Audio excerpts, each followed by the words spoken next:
Gracias a todas y a todos quienes que estéis aquí por acudir, por invertir este tiempo del viernes a la tarde en sentaros aquí a escuchar un tema tan interesante, tan nicho también, ¿no? Como es el tema del riñón, del trasplante y demás.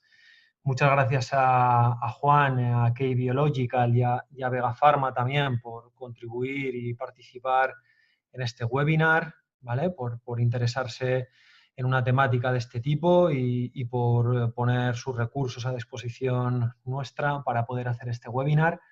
Yo me llamo Iker, soy codirector de Health Institute, que bueno, organizamos este webinar y junto con Juanjo, que es colaborador nuestro y especialista en todo el tema de trasplante de riñón.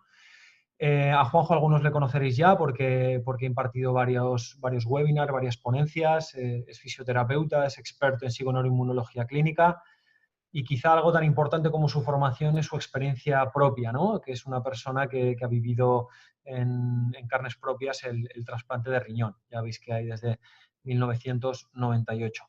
En una patología de este tipo, creo que el hecho de que el ponente sea una persona que lo ha vivido en sus carnes, lo que ha sido, bueno, pues tener la patología de riñón hasta que han experimentado el trasplante, creo que es algo que le da un toque único, ¿no? Como ponente. Ya no es solo las decenas, por no decir centenas de horas de estudio, de análisis, de profundización en la temática, sino también la experiencia propia, que eso es algo bueno, que no se puede leer en ningún sitio, ¿no? Entonces, él es un vivo ejemplo de que a nivel de patología renal, de regeneración, se pueden conseguir cosas muy interesantes, tal y como, bueno, pues os está contando ya en este segundo webinar, pero claro, todo esto tiene un proceso y tiene una ciencia detrás, ¿no? Que es un compromiso con un estilo de vida que contribuya a que el riñón reciba todo lo que tiene que recibir a nivel de nutrientes y sobre todo que dejemos de penalizarle con un estilo de vida que puede ser un poco nocivo para el riñón, ¿no? Como puede ser la falta de descanso, una alimentación incorrecta, etcétera, etcétera. Entonces, bueno, yo no me enrollo más, que el protagonista hoy es Juanjo y su ponencia. Juanjo, te cedo la palabra y nada, tío, a darle ahí a tope, que es tu terreno, que es donde tú pilotas como nadie y nada, abordarlo, tío. Gracias, tío. A ver, un segundito. Muchas gracias por la presentación. Así que nada, sin más preámbulos, vamos a empezar ya con el webinar de regeneración renal 1, ¿vale? Senescencia renal. Es regeneración renal 1 porque es el primero de varios webinars los que van a venir sobre regeneración renal. Y bueno, he empezado por senescencia renal porque creo que muchas veces se confunde lo que es la senescencia renal, ¿no? Luego os lo explicaré con una diapositiva. Sin que Iker haya visto la presentación, ¿no? Presentándola, ¿no? Ya ha dado ahí algunos matices, ¿no? Que para mí son muy importantes, ¿no? Que obviamente para que se produzca la regeneración renal lo que tenemos que hacer es dejar de penalizar el riñón, ¿no? No solo con estilo de vida, sino con otras, a través de otras fuentes, ¿vale? Por las cuales se puede penalizar el riñón y creo que esa es la base. Bueno, como bien ha dicho Iker, soy fisioterapeuta, experto en psiconeuroinmunología y además estoy trasplantado renal desde el año 98. Llevo casi 22 años trasplantado y bueno, realmente el haber pasado por esa experiencia, pues no solo te aporta pues un bagaje de vida importante, ¿no? Sino que abre en ti una necesidad de cubrir una serie de conocimientos que habitualmente no están reconocidos y que habitualmente no se cubren desde bueno, pues la medicina alopática tal cual la conocemos hoy en día, ¿no? No es que yo trabaje al margen de la medicina alopática, sino todo lo contrario. Yo trabajo con la medicina alopática, no me dedico a ella, para ello ya están los nefrólogos y los urólogos, pero me gusta mucho trabajar con ellos y me gusta siempre dar la imagen de que es indivisible. Simplemente yo como persona no lo puedo abarcar todo y ellos como médicos tampoco lo pueden abarcar todo, ¿no? Entonces yo siempre me apoyo y espero que ellos me vean también como un punto de apoyo para lo que ellos están haciendo. La primera pregunta que vamos a responder es ¿qué es la senescencia? Porque muchas veces se confunde que senescencia o células senescentes son células viejas. No es exactamente lo mismo, ¿no? La senescencia es un proceso por el que la célula envejece y deja de dividirse de manera permanente, pero no se destruye, ¿vale? Luego veremos cuáles son las características específicas de las células senescentes. Con el tiempo, grandes cantidades de células viejas, grandes cantidades, está mal dicho, pero porque por eso he puesto entre paréntesis senescentes, se acumulan en los tejidos del cuerpo. Estas células son activas y liberan sustancias perjudiciales que causan inflamación y dañan las células sanas vecinas a través de lo que se llama un fenotipo secretor senescente, que también luego hablaré un poquito de ello. Esta es la primera diferencia, porque cuando hace unas 2 semanas empezamos a promover el webinar y lo promovimos en redes, hubo una persona, un amigo mío, que enseguida me escribió en WhatsApp: oye, acabo de ver el webinar que vas a impartir sobre senescencia. ¿Senescencia es lo mismo que envejecimiento? Y dije, no. Senescencia no es lo mismo que envejecimiento. La senescencia es una parte del envejecimiento, ¿vale? Pero realmente senescencia y envejecimiento no es lo mismo. Aquí podéis ver en el esquema, ¿vale? Cuáles son los factores de envejecimiento a nivel renal, ¿no? Y podéis ver que el aumento de las células senescentes únicamente es una pequeña parte del proceso de envejecimiento, pero no es el único, ¿vale? Por eso, en los próximos webinars voy a tratar de arrojar un poquito más de luz sobre qué podemos hacer para mejorar lo que es la regeneración renal, pero quiero que tengas muy claro que la senescencia de las células renales es tan solo una pequeña parte de lo que puede conllevar el envejecimiento, pero exactamente no es lo mismo senescencia y envejecimiento. Lo digo para que empecemos ya a ir rompiendo ese patrón. ¿Qué ocurre cuando se acumulan células senescentes a nivel renal? Bueno, pues cuando se acumulan células senescentes a nivel renal implica que hay un desarrollo de una fibrosis a nivel renal y una limitación en el rejuvenecimiento debido a la secreción de mediadores profibróticos y proinflamatorios asociados al fenotipo senescente. Las células senescentes, como os he dicho, y luego lo veremos con más detalle, son células que no pueden repararse, no pueden destruirse y además de eso están volcando y produciendo una serie de factores profibróticos y proinflamatorios conocidos como el patrón de las células senescentes, el fenotipo de las células senescentes, que agrava aún más ese cuadro. ¿Qué enfermedades renales están relacionadas con la senescencia? Bueno, pues aquí podéis ver un montón de enfermedades que están relacionadas con las células senescentes. Como bien os he dicho, ¿vale? Senescencia y envejecimiento no es lo mismo, con lo cual tenemos que pensar que células senescentes las puede tener un niño de 8 años, ¿vale? Porque no es exactamente lo mismo. Hay una serie de factores que pueden acarrear que un niño de 8 años ya tenga un acúmulo de células senescentes, pero obviamente no es una persona vieja, ¿no?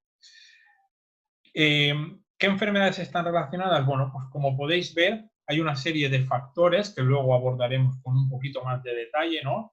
En este caso solamente se expresan 3, yo os voy a expresar más factores que estresan, ¿vale? En este caso únicamente se ha puesto la hiperglicemia, la presencia de patógenos o la obstrucción urinaria que provoca células senescentes y, bueno, como aquí podéis ver, bueno, promueven inflamación, disminuyen la capacidad regenerativa, etcétera, etcétera. ¿Y qué enfermedades están relacionadas con ello? Bueno, desde la insuficiencia renal aguda, la nefropatía diabética, la glomerulonefritis, la fibrosis renal y la disfunción en el trasplante renal. Cada vez que veáis una mala función renal, plantearos que al menos en parte puede estar relacionada con células senescentes. ¿qué ocurre para que una célula llegue a ser senescente? Bueno, se produce un estrés en una célula sana, ¿vale? Esa célula sana llega a un momento en el que empieza a convertirse en senescente y hace que las células de alrededor también se vuelvan senescentes a través de la secreción de un fenotipo secretor senescente que hace que aumente ese número de células, ¿no? Si ese número de células no son capaces de morir ni de repararse, cada vez se van acumulando más y puede llegar a dar verdaderos problemas, ¿no? Pero tenemos muchísimos puntos de intervención. El primer punto de intervención, ¿vale?, es el hecho de tratar de disminuir o de eliminar los factores estresantes sobre las células sanas, ¿vale?, que van a hacer que, a no forzar a que busquen un fenotipo senescente. Cuando ya hay presencia de células senescentes, está la terapia senolítica, que lo que va a hacer es a tratar de que esas células se suiciden para que puedan regenerarse en células nuevas. También, cuando ya hay un acúmulo de esas células senescentes, tenemos la reprogramación del fenotipo senescente, que lo que va a hacer es a tratar de que esas células senescentes no aumenten de forma desproporcionada. Y bueno, tenemos ahí ya pues 3 dianas terapéuticas sobre las que podemos actuar ya prácticamente desde el primer momento. ¿Cuáles son las características de las células senescentes? Bueno, pues las células senescentes no se regeneran. ¿Por qué? Porque no hay autofagia. No se renuevan. ¿Por qué? Porque no mueren. Y tienen un fenotipo inflamatorio senescente. Es decir, lo que hacen es secretar una serie de sustancias al medio que lo que nos van a hacer es pues tratar de aumentar esas células senescentes. Lo que tenéis que entender es que la senescencia es un último recurso que tienen las células, ¿vale?, antes de morir, ¿no? Es como que la célula dice, antes de morirme voy a tratar de hacer lo máximo posible para no morirme, porque detrás de mí es posible que ya no venga alguien más, ¿no? Ese es el mensaje que tiene la célula senescente en el fondo, ¿no? Hay una serie de factores que luego hablaremos, ¿no? Como por ejemplo el estrés oxidativo, los telómeros cortos a nivel del ADN, que, bueno, pues que provocan senescencia. Pero principalmente quiero que os quedéis con estas 3 características de las células senescentes. ¿Por qué? Porque van a ser dianas terapéuticas, obviamente. La autofagia, la apoptosis y el fenotipo inflamatorio senescente. Cuando ocurre un estrés, ¿vale?, sobre una célula sana y se daña una parte de esa célula, la célula tiene un mecanismo que se llama la autofagia para poder eliminar esa parte de la célula que se ha dañado a través de un lisosoma, eliminarla, sacarla afuera y volver a crear los orgánulos sanos para seguir funcionando, ¿no?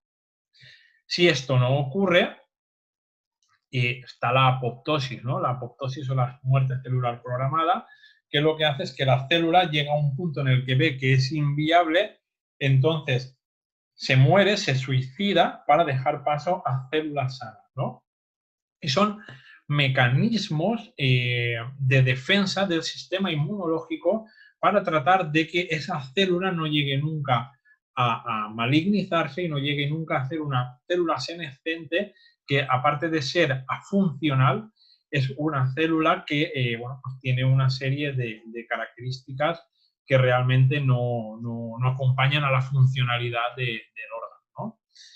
Pues bueno, cuando falla la autofagia, cuando falla la apoptosis, es cuando se puede producir la célula senescente. Causas de estrés en células renales. Bueno, esto es lo que yo suelo hacer cuando hago la anamnesis al paciente, ¿no? Y a veces es algo muy complejo tratar de encontrar cuál es el estrés, ¿no?, que está alimentando esa senescencia, ¿no? Encontrar la causa de por qué se están dañando las células renales a veces es muy difícil porque, bueno, podéis ver aquí la cantidad de causas que pueden existir, ¿no? Desde factores genéticos, ¿no? Perdón, un menor tamaño renal, malformaciones congénitas a nivel renal, menor número de nefronas, nefronas malfuncionantes, la edad avanzada, obviamente, la hiperglicemia, ¿no? La diabetes y la resistencia a la insulina son factores que, como sabemos, están muy relacionados con patología renal. La hiperuricemia, el ácido úrico, que bueno, se pone en duda en algunos estudios porque parece ser que también puede tener un efecto antioxidante. Lo dejo ahí, lo pongo entre comillas, el seminario no va a dilucidar esta incógnita. La dislipidemia también puede causar daño a nivel de las células renales. La hipertensión, obviamente, que todos sabemos que también está muy relacionada con patología renal. La hiperoxaluria, la litiasis renal, las piedras en el riñón, los cólicos nefríticos, el ejercicio extenuante o maladaptativo, ¿no? La rhabdomiólisis, cuando hay una rotura de células musculares que liberan hemoglobina y esa hemoglobina bueno, pues puede llegar a afectar lo que es la barrera renal, ¿no? La inflamación de bajo grado, la obesidad, también sabemos que la obesidad está muy relacionada con la patología renal. Tóxicos ambientales, como puede ser el bisfenol A, los metales pesados, el glifosato, cloro, ¿vale? Es muy común, por ejemplo, que en poblaciones, en países subdesarrollados que aún siguen utilizando una serie de productos que aquí, al menos en la Unión Europea, pues ya están prohibidos o semiprohibidos, haya un aumento de los casos de insuficiencia renal y en muchos casos está debido al uso de este tipo de productos, ¿no? Las infecciones, como pueden ser los virus y las bacterias, medicamentos, mal uso, sobreuso o simplemente uso de medicamentos como pueden ser los antibióticos no esteroideos, perdón, los antiinflamatorios no esteroideos, los antibióticos, los inmunosupresores, que los trasplantados los tenemos que tomar sí o sí, etcétera, etcétera. Existen también tóxicos domésticos que pueden dañar la barrera renal y que pueden dañar el tejido renal, como pueden ser las cremas, los perfumes, los desodorantes, algunos productos de limpieza, tóxicos de uso hospitalario, ¿no? Como es el contraste, ¿no? Yo, de hecho, trabajo con algún que otro paciente que tiene un daño renal secundario a contraste, que es súper tóxico y se utiliza de una forma, para mí, demasiado inocente. El tabaco, el alcohol, el estrés emocional, como no, y bueno, en el caso de que la patología sea un niño, pues habría que ver el estrés emocional de la mamá, ¿no? Y otros que, bueno, que ya os digo que esta lista podría ser mucho más larga, pero creo que acabo de deciros unos cuantos de los principales. Como os he dicho, las células senescentes son células que no se pueden apoptosar, que no pueden realizar la autofagia y que tienen un fenotipo senescente, ¿no? Por lo tanto, si cuando hay un estrés la célula puede apoptosarse o puede realizar la autofagia, ¿vale? Nunca llegará a ser una célula senescente. Por lo tanto, lo mejor que podemos hacer para tratar las células senescentes es prevenirlas. ¿Cómo? Pues potenciando la apoptosis, ¿no? En primer lugar, ¿no? ¿Qué es la apoptosis? Pues bueno, la apoptosis es una forma de muerte celular programada o suicidio celular. La apoptosis es un proceso ordenado donde el contenido celular se empaca en pequeños paquetes membranosos para que las células inmunitarias recojan los desperdicios. La apoptosis retira las células durante el desarrollo, elimina las células infectadas de virus y las potencialmente cancerosas y mantiene el equilibrio del organismo. Es decir, cuando la célula detecta que ya no puede funcionar, tiene un mecanismo, ¿no? Digamos que un botón rojo en el cual se puede suicidar, puede desaparecer y puede dejar paso a células nuevas, ¿no? A la regeneración de esas células, ¿no? El problema viene cuando este mecanismo no funciona y deja paso a células senescentes que son incapaces de apoptosar.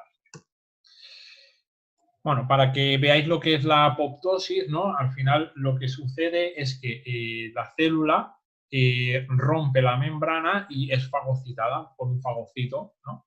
Ese fagocito lo que hace es comerse todos los orgánulos que ha dejado la célula, digerirlos y punto. Y a partir de ahí se genera una célula, o existe la posibilidad de que se genere una célula nueva. Y por otro lado tenemos la autofagia, ¿no? La autofagia es un proceso catabólico altamente conservado en eucariotas, en el cual el citoplasma, incluyendo el exceso de orgánulos o aquellos deteriorados o aberrantes, son secuestrados en vesículas de doble membrana, llamadas lisosomas, para su descomposición y eventual reciclado de las macromoléculas resultantes. Para que veáis un esquema, tenemos aquí, pues, por ejemplo, se ha puesto el ejemplo de pues que haya un daño en la mitocondria o un peroxisoma o una proteína. Se genera una membrana, que es el autofagosoma, ¿vale? A la cual se le une un lisosoma que es capaz de abarcar todo lo que hay dentro de ese autofagosoma y o digerirlo o sacarlo afuera de la célula para que sea digerido por otros órganos, ¿vale? Por otras células del sistema inmunológico. Y así la célula, al eliminar esas mitocondrias enfermas o otros orgánulos, puede y es capaz de regenerar otra vez mitocondrias nuevas. ¿Qué ocurre a nivel de la célula renal? Bueno, esto es un esquema general de lo que ocurre en la célula renal, ¿no? Está referenciado a la enfermedad renal crónica, ¿no? Pero bueno, como podéis ver, lo que ocurre es un aumento del estrés oxidativo por cualquiera de las causas que os he comentado antes. Se produce un daño en el ADN, no hay posibilidad de reparación, no hay posibilidad de autofagia, no hay posibilidad de apoptosis, ¿vale? Con lo cual, la célula llega a un punto en el que se hace senescente, ¿vale? Y es incapaz de regenerarse. Este es otro esquema similar, ¿vale? Para que veáis realmente que hay un montón de factores, ¿no?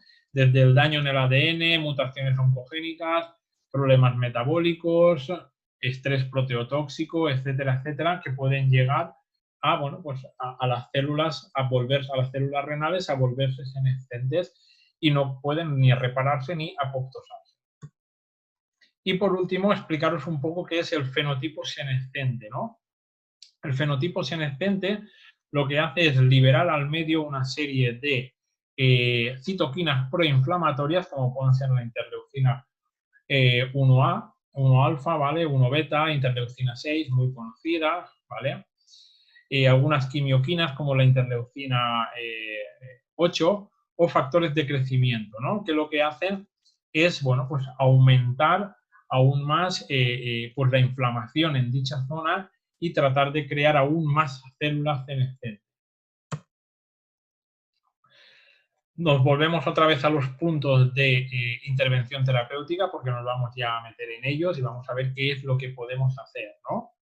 Como os he dicho, tenemos la terapia presenescencia, perdón, que sería pues potenciar la autofagia, potenciar la apoptosis y, bueno, hay una serie de suplementos que nos pueden venir muy bien como antioxidantes. Y luego tenemos la terapia ya senolítica propiamente dicha, que es una terapia enfocada a eliminar células senescentes para que se regeneren células nuevas. Y por último también tenemos otra diana terapéutica que consiste en atacar el fenotipo senescente para tratar de disminuir esa producción de citoquinas proinflamatorias para tratar de disminuir el efecto llamada a más células senescentes. Como terapia presenescencia, aquí tenéis, ¿vale? Para mejorar la autofagia, el ayuno intermitente. Muchos aún parece que, bueno, aún dicen que es una moda. Para mí no es una moda. Obviamente el ayuno intermitente no es para todo el mundo. Hay que hacer una buena valoración nutricional previa, pero el ayuno intermitente tiene un montón de beneficios y uno de ellos es este: mejora la autofagia celular. la restricción calórica. ¿Por qué? Porque hay muchas personas que confunden lo que es ayuno intermitente con restricción calórica y no es lo mismo, ¿no? Hay que hacer ayuno intermitente con restricción calórica, ¿no?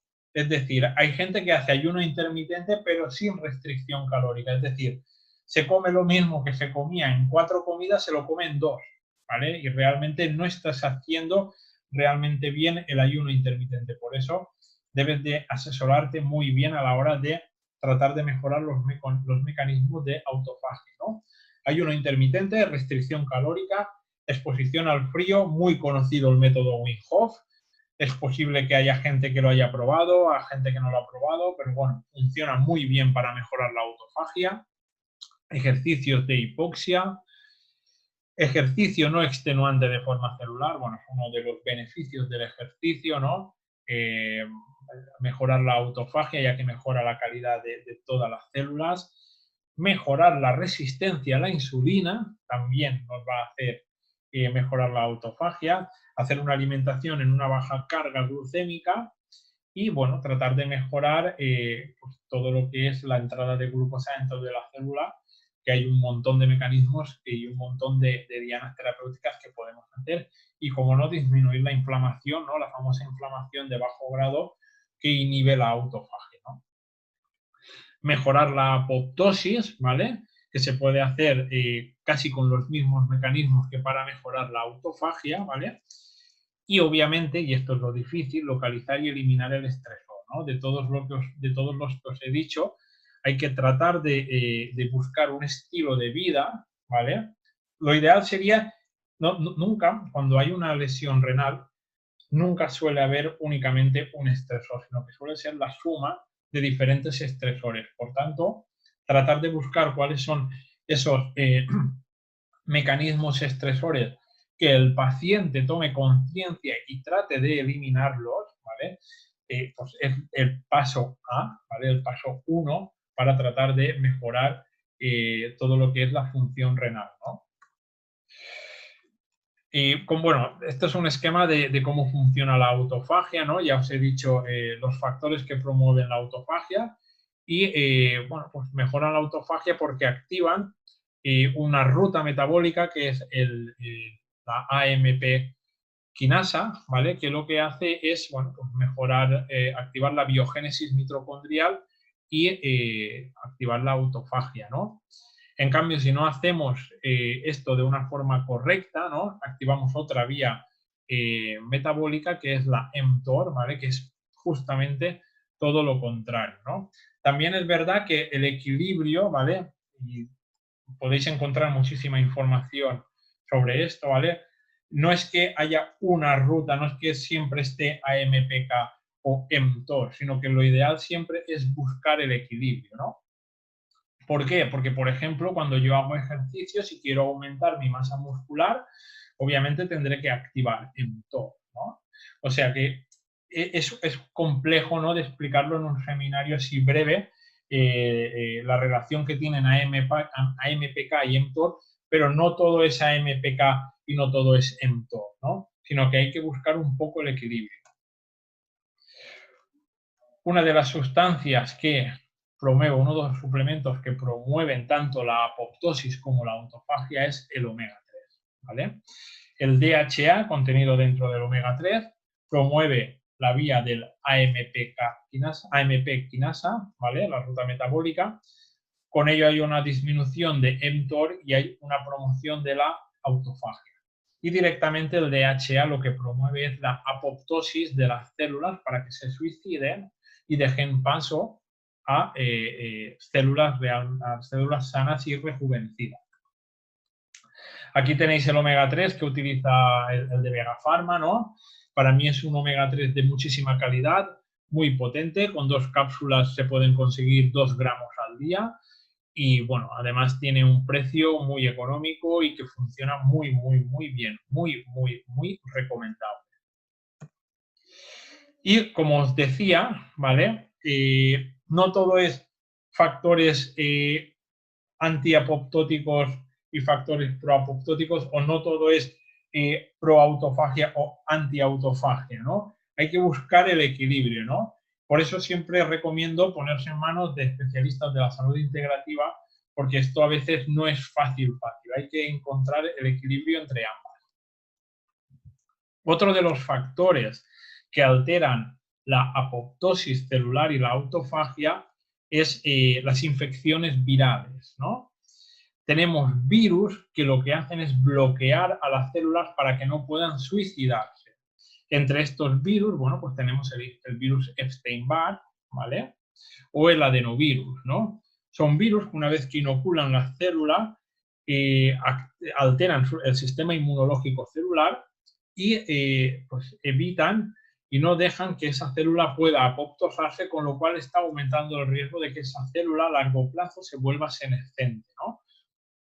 Por lo tanto, como habréis podido adivinar, una de las dianas terapéuticas es tratar de eliminar los virus, disminuir la carga viral y eliminar los virus, ¿no? Para mí, una de las mejores terapias que se utilizan hoy en día para eliminar virus es la ozonoterapia, ¿no? La ozonoterapia es la aplicación de ozono médico con fines terapéuticos para mejorar el funcionamiento de órganos y tejidos por sus efectos antisépticos, ¿no? Es uno de los más potentes germicidas actuando frente a hongos, bacterias y virus, ¿no? Existen un montón de formas de aplicar la ozonoterapia, pero para mí la ideal, y luego os diré por qué, es la oral, ¿no? A través de los aceites ozonizados microencapsulados, como por ejemplo el Active Ozone Advanced Pro, ¿vale? Bueno, los mecanismos de acción, tiene un montón de mecanismos de acción la ozonoterapia, ¿no? Interacciona con los ácidos poliinsaturados de la membrana, ¿vale? Que están en un porcentaje elevado en el organismo y a partir de ahí generan peróxidos orgánicos, aldehídos, peróxidos de hidrógeno, ozónidos, etcétera, etcétera.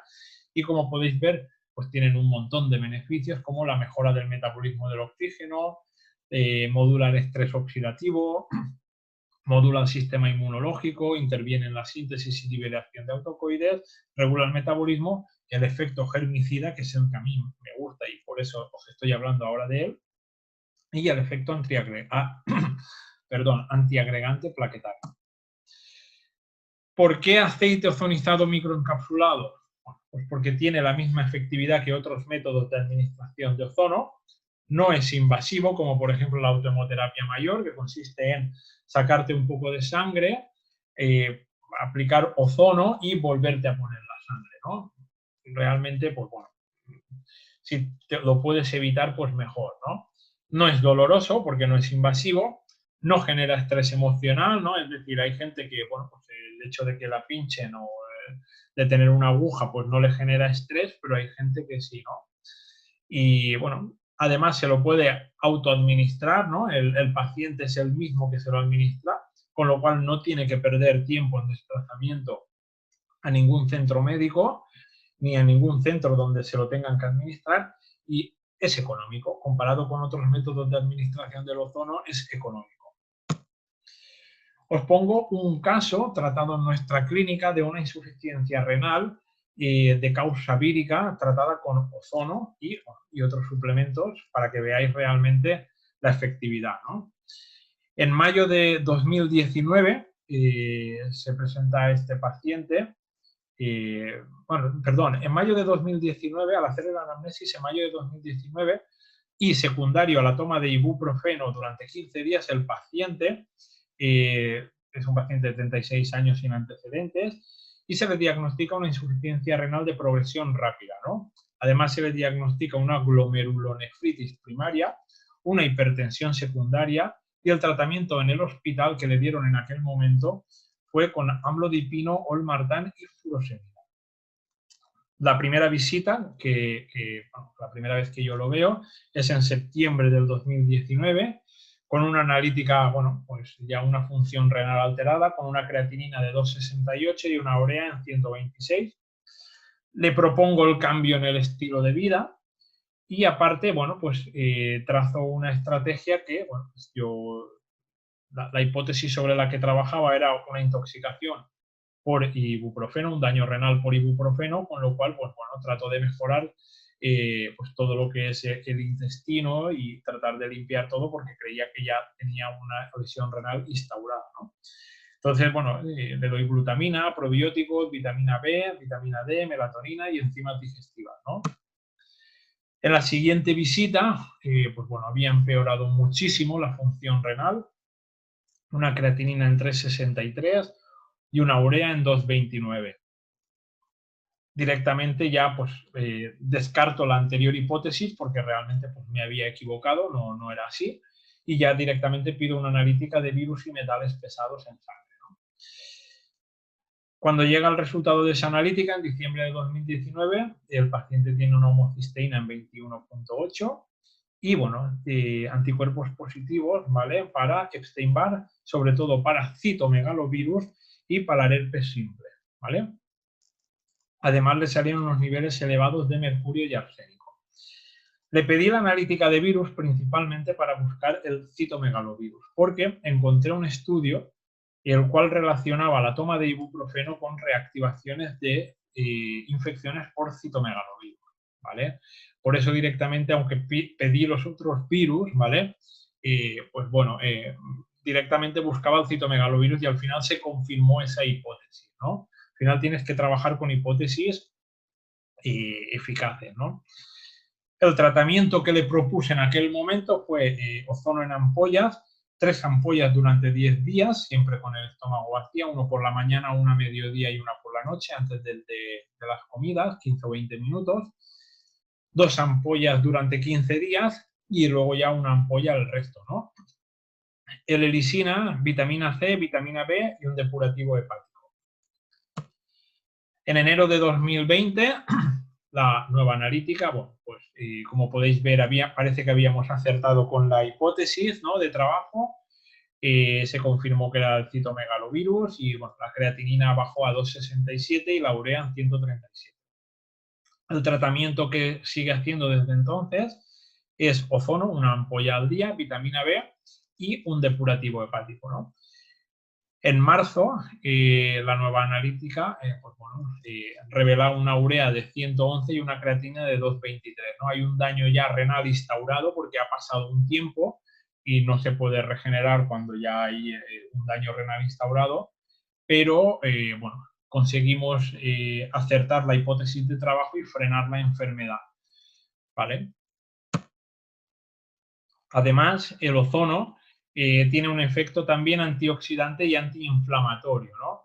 El ozono lo que hace, bueno, pues es, como podéis ver, disocia lo que es el factor de necrosis, el factor de, perdón, el NRF2, es el factor nuclear 2, que lo que hace es cuando consigue entrar en el núcleo, promueve la generación de antioxidantes, ¿no? Entonces, promueve la fabricación o la producción de citoquinas antiinflamatorias, frenando también, si pensáis en las células senescentes, frenando también el fenotipo senescente.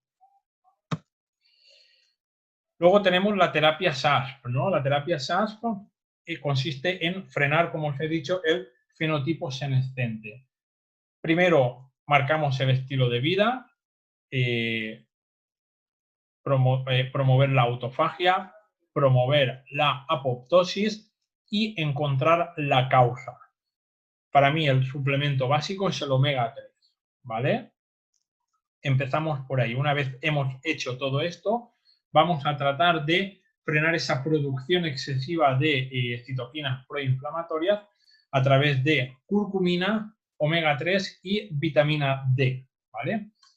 Y por último tenemos la terapia senolítica, que lo que hace es que las células ya senescentes que estén instauradas, tratar de apoyarlas para que se suiciden, para que dejen paso a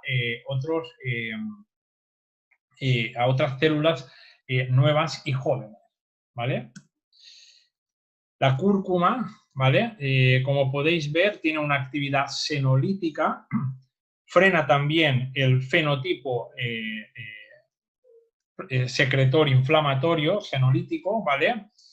Y además lo que hace es que tiene una actividad proapoptótica en las células senescentes, que es lo que realmente estamos buscando, ¿no?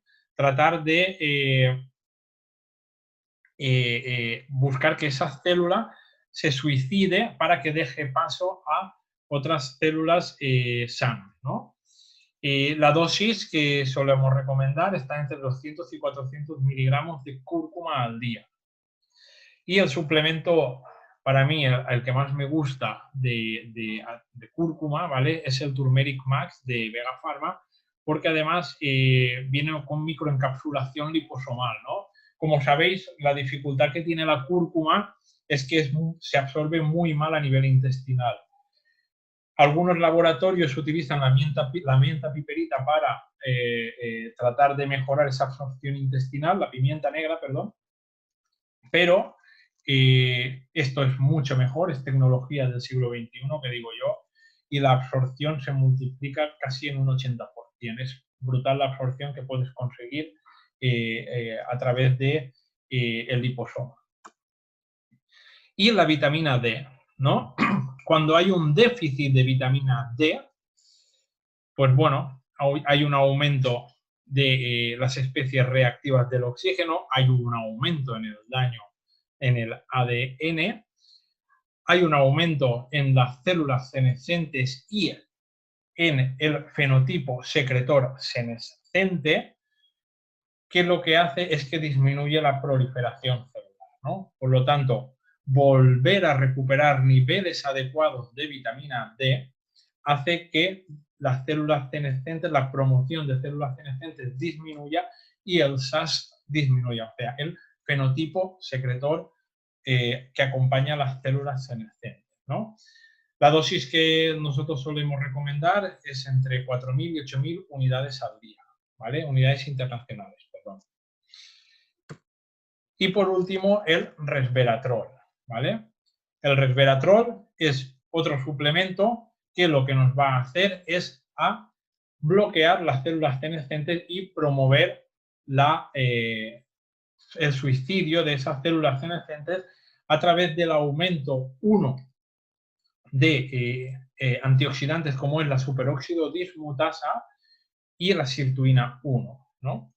Cada vez cuando hay un daño renal, hay un aumento de las especies reactivas del oxígeno y hay un aumento de las células senescentes, ¿no? Por lo tanto, el resveratrol nos va a atacar en 3 vías. Una, nos va a disminuir las especies reactivas del oxígeno. 2, a través de la sirtuina 1 va a mejorar el daño renal. Y 3, a través del bloqueo de P16, que ya, bueno, os explicaré en otro momento lo que es, en otro seminario, ¿no? Bloquea la promoción de células senescentes, con lo cual, pues bueno, estamos atacando todas las vías. La vitamina D y el resveratrol, ¿vale?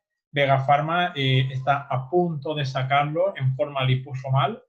Lo que pasa es que no tenía la ficha y no podía ponerlas, pero me parecen los suplementos más interesantes, ¿no? Y bueno, hasta aquí el seminario de hoy. Ha ido muy bien de tiempo. Normalmente me suelo alargar muchísimo más. Simplemente recordaros, senescencia no es lo mismo que células viejas, ¿vale? Una célula senescente, las características de una célula senescente son 3. No se repara porque no hay autofagia, no se suicida porque no hay apoptosis y además es proinflamatoria porque secreta un fenotipo senescente. Por lo tanto, ¿cómo vamos a tratar de prevenir y de eliminar las células senescentes? Uno, lo primero que tenemos que hacer es encontrar el mecanismo estresor sobre las células renales y tratar de eliminarlo, ¿cómo no?